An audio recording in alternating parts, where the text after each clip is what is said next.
ETF index mutual funds నేర్చుకుని stock మార్కెట్లో రాణించాలనుకుంటున్నారా? వెంటనే ఈ నెంబర్కి కాల్ చేయండి.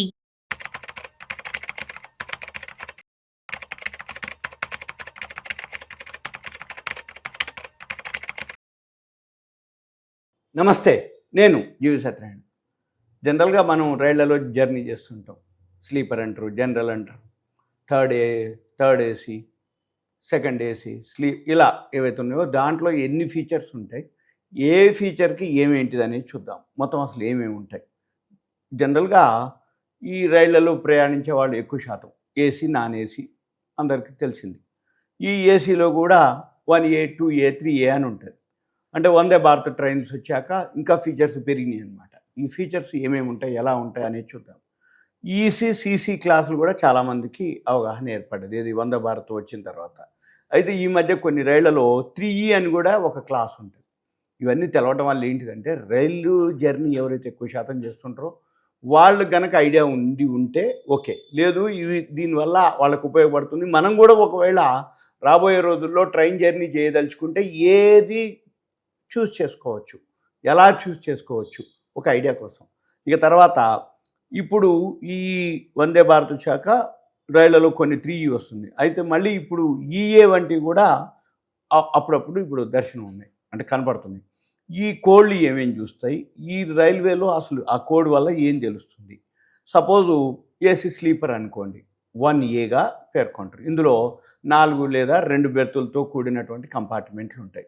అంటే సైడ్ అప్పర్, సైడ్ లోయర్ బెర్తులు ఉండవు. సింపుల్గా 2 బెర్తులు కూప్ అంటారు, 4 బెర్తులు ఉంటే క్యాబిన్ అంటారు. ఈ కంపార్ట్మెంట్కి లాక్ చేసుకోవచ్చు వాళ్ళు. ఒక్కో బోగీలో 18 నుంచి 24 బెర్తులు ఉంటాయి. టికెట్ ఖరీదు ఇంచుమించు ఫ్లైట్ ఛార్జీకి దగ్గరలో ఉంటుంది. ఈ కోచ్ల్నే H1, H2 కూడా అంటారు. తర్వాత సెకండ్ ఏసీ. ఈ సెకండ్ ఏసీ ఎక్కువ శాతం అందరికి తెలుస్తాయి, 2 టైర్ ఏసీగా పిలుస్తారు. ఈ కోచ్లో 45 నుంచి 54 సీట్లు ఉంటాయి. ఒక్కొక్క క్యాబిన్లో 6 సీట్లు ఉంటాయి. మిడిల్ బెర్తులు ఉండవు. ఈ తరహా కోచ్లో ఏ అక్షరంతో సూచిస్తారు. కోచ్ పొజిషన్ ఇచ్చేటప్పుడు A1, A2 అని పేర్కొంటారు. టికెట్ జారీ చేసేటప్పుడు A2 26 అని ముద్రిస్తారు. ఏది సెకండ్ ఏసీకి. ఇక థర్డ్ ఏసీ అంటే మధ్యతరగతికి, అంటే మామూలు కంటే కొంచెం ఎక్కువ ఉంటుంది ఏసీ. ఇది స్లీపర్ క్లాస్లో జర్నీ చేయలేను, కొంచెం బాగుండాలి అనుకున్న వాళ్ళు ఎక్కువ శాతం థర్డ్ ఏసీకి పోతారు. ఈ థర్డ్ ఏసీలో ఒక్కొక్క కోచ్లో 64 నుంచి 72 బెర్తులు ఎక్కువ ఉంటాయి. మళ్ళీ ఈ కోచ్లపై బి అక్షరంతో సూచిస్తారు. ఈ కోచ్ పొజిషన్లో B1, B2 అని పేర్కొంటారు ఏది మన టికెట్కి. తర్వాత థర్డ్ ఎకానమీ, ఇది ఈ అన్నమాట. ఈ ఎక్కువ శాతం ఈ మధ్యకాలంలో థర్డ్ ఏసీ కంటే టికెట్ ధర తక్కువ ఉంటుంది, స్లీపర్ కంటే కొంచెం ఎక్కువ ఉంటుంది. దీంట్లో 72 నుంచి 81 బెర్తులు ఉంటాయి. ఉదాహరణకి దీంట్లో ఇదేంటిదంటే మొత్తం ఉంటుంది ట్రైన్ అంతా. గరీబ్ రథ్, చెన్నై హౌరా, ఫలక్నుమా, ఇవన్నీ కూడా కోచ్లు ఉంటాయి డైరెక్ట్గా. ఇవి M1, M2 తోటి. అంటే ఏంది, స్లీపర్ కంటే కొంచెం ఎక్కువ, థర్డ్ ఏసీ కంటే కొంచెం తక్కువ. ఇవి 3E అంటారు అనమాట, థర్డ్ ఎకానమీ. తర్వాత స్లీపర్ క్లాస్, ఇది SL అంటారు. ఇది అందరికీ ఇంకా మామూలు, అంటే నైట్ జర్నీ చేసే వాళ్ళంతా ఇంకా స్లీపర్ క్లాసే ఎక్కుతారు, ఇక తింటారు, పడుకుంటారు. ఇక తక్కువ ఖర్చుతోటి ఎక్కువ లాంగ్ జర్నీ చేసే వాళ్ళంతా కూడా స్లీపర్ క్లాసు బుక్ చేసుకుంటారు. ఇందులో 72 నుంచి 81 బెర్తులు ఉంటాయి. ఒక్కో క్యాబిన్లో 8 బెర్తులు ఉంటాయి. ఈ కోచ్లన్నీ కూడా SS తోటి స్టార్ట్ అవుతాయి. S1, S2, S3 ఇలా ఉంటుందన్నమాట బోగీలు. అయితే కొన్నిసార్లు దీనికి అదనపు కూడా బోగీల్ని యాడ్ చేస్తారు. అప్పుడు SE పేరుతోటి నెంబరింగ్ ఇస్తారు అప్పుడు, ఏది యాడ్ చేసిన వాటికి. తర్వాత ఎగ్జిక్యూటివ్ ఉంటుంది, EC అంటారు, ఎగ్జిక్యూటివ్ క్లాస్. ఇదేంటిది అంటే విమానాల బిజినెస్ క్లాస్ని పోలి ఉంటుంది ఇది. అయితే ఏసీతో కూడినటువంటి సీటింగ్ ఉంటుంది, స్లీపర్ బెర్తులు ఉండవు. వందే భారత్ రైళ్లలో ఏదైతే కోచ్లు అందుబాటుకు వచ్చినాక ఇది చాలామందికి తెలిసింది జర్నీ చేసేవాళ్ళు. ఈ కోచ్లన్నీ కూడా ఈ అక్షరంతో సూచిస్తారు. ఇక తర్వాత ఏసీ చైర్ కార్ అంటారు, CC. ఈ చైర్ కార్ ఏంటంటే ఒకవైపు 3 వరుసలు, అంటే బస్సులో మాదిరి, స్లీపర్ బస్సులో మాదిరి, మన గరుడా బస్సులో ఎట్లయితే ఉంటాయో అలానే ఒకవైపు 3 సీట్లు ఉంటాయి, ఒకవైపు 2 సీట్లు ఉంటాయి.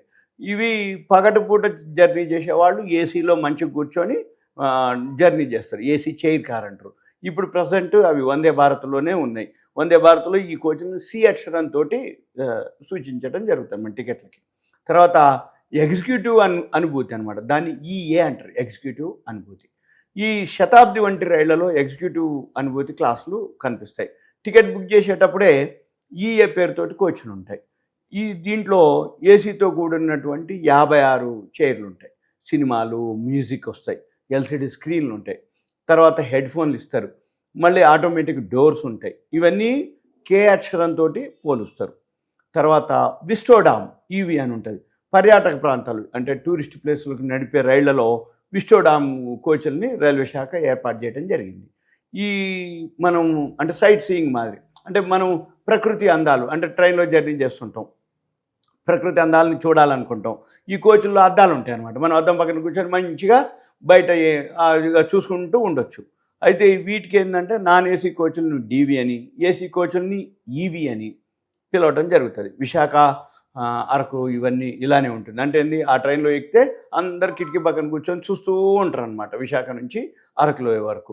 ఇవన్నీ కూడా మనకి ఒక ఐడియా కోసం అనమాట. అంటే ట్రైన్లో ఓన్లీ తెలిసినటువంటి ఇవే కాకుండా సెకండ్ సిట్టింగ్ ఉంటుంది. అదేంటిది, కూర్చొని ప్రయాణం చేసేది సెకండ్ సిట్టింగ్. వీటికి టికెట్లు రిజర్వేషన్ కూడా చేసుకోవచ్చు. అంటే ఇప్పుడు ఉదయం పూట 2-3 గంటలు జర్నీ చేయాలనుకుంటాం, సెకండ్ ఏసీ తీసుకుంటే కూర్చొని ఆ టైం వరకు మనం బస్సులో మాదిరి అక్కడ కూర్చొని ఉండి. ఇవే కాకుండా అన్రిజర్వ్డ్ అంటారు, యూఆర్ అంటారు. యూఆర్ అంటే అన్రిజర్వ్డ్. అన్రిజర్వ్డ్ అంటే జనరల్ కంపార్ట్మెంట్, ఎక్కడ టికెట్ తీసుకోవటం, మామూలుగా ఎక్కటం, ఎక్కడ ఖాళీ ఉంటే అక్కడ కూర్చోవటం. అన్రిజర్వ్డ్ బోగీలు ఉంటాయి, యూఆర్ అని ఉంటుంది. వీటినే సెకండ్ క్లాస్ అని అంటారు. వీటికి రిజర్వేషన్ అంటూ ఏముండదు. మనము ఎప్పుడు పోదలుచుకుంటే అప్పుడు ఆ ట్రైన్ చూసుకోవటం, ఆ టికెట్ కొనుక్కోవటం, ఆ ట్రైన్ వచ్చినప్పుడు అన్రిజర్వ్డ్ దాంట్లో ఎక్కటం, ఇక మామూలుగా జర్నీ చేయటం. ఇవన్నీ కూడా అనమాట. ఇవన్నీ ఏంటిది, మనకు ఒక ఐడియా కోసం అనమాట. ఇవన్నీ రైల్లో ఏమేమి ఉంటాయి, ఎన్ని ఉంటాయి అనేది మీకు ఒక ఇవన్నీ అవగాహన మాత్రమే. ఈ రైల్వేకి సంబంధించిన ఏవైతే ఫీచర్స్ ఉంటాయో ఎప్పటికప్పుడు చేంజ్ అవుతున్నాయి. అంటే ఇది ఒకప్పటికి ఇప్పటికీ ఫెసిలిటీస్ అనుకోండి, అకామిడేషన్ అనుకోండి, రైల్వే వాళ్ళు చేంజెస్ చేస్తూ మనకి సదుపాయాలను కలిగిస్తారు. ఎప్పుడైనా కానీ సదుపాయాలు బాగా ఉన్నాయి అనుకోండి, జర్నీ చేసేవాళ్ళు ఎక్కువవుతారు. జర్నీ చేసేవాళ్ళు ఎక్కువ ఉన్నారనుకోండి, సదుపాయాలు కలిగిస్తారు. దానికి కోరిలేషన్ ఉంటుంది. సదుపాయాలు బాగున్నాయి అనుకోండి, జర్నీ ఎక్కువ చేస్తారు. జర్నీ ఎక్కువ చేస్తుంటారు, సదుపాయాలు ఎక్కువ జరుగుతుంటాయి. దాంతో ఈ రైల్వేకి సంబంధించిన ఏవైతే ఉన్నాయో ఎప్పటికప్పుడు ట్రైన్స్ పెంచడం, బుల్లెట్ ట్రైన్స్ పెంచడం, మీటర్ గేజ్, బ్రాడ్ గేజ్ చేయటం, లాంగ్ డిస్టెన్స్ చేయటం, వందే భారత్ ట్రైన్లు, మన పుణ్యక్షేత్రాలకి, టూరిస్టులకి, ఇవన్నీ కూడా యాడ్ చేసుకుంటూ పోతూ ఉంటాయి, అప్డేట్ అవుతూ ఉంటుంది. ఇది రైల్వేకి సంబంధించినటువంటిది న్యూస్. మీకు ఓన్లీ ఇన్ఫర్మేషన్, అవేర్నెస్ మాత్రమే. ఓకే, ఉంటా. Thank you. సెలవు.